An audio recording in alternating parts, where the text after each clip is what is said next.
Have you ever wondered what this little paintbrush here is for? You can find it in both slides and in sheets. It's called the paint formatter.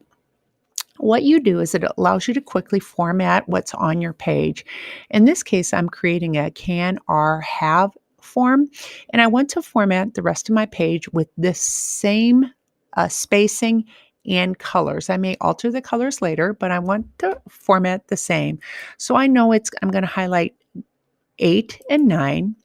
I'm going to click on the paint formatter. I'm going to go down on my sheet as far as I'd like to format, go to 19. I'm going to hold the shift key down, click 19, and you can see that it quickly formats. Maybe then I want to add borders. I'm going to click the borders. Then I will go about quickly filling in my words and formatting them.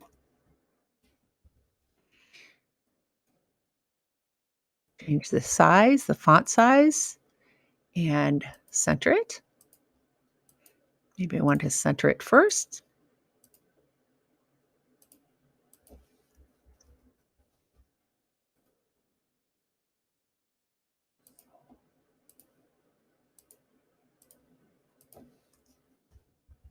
And there you have it. Your form is ready to go.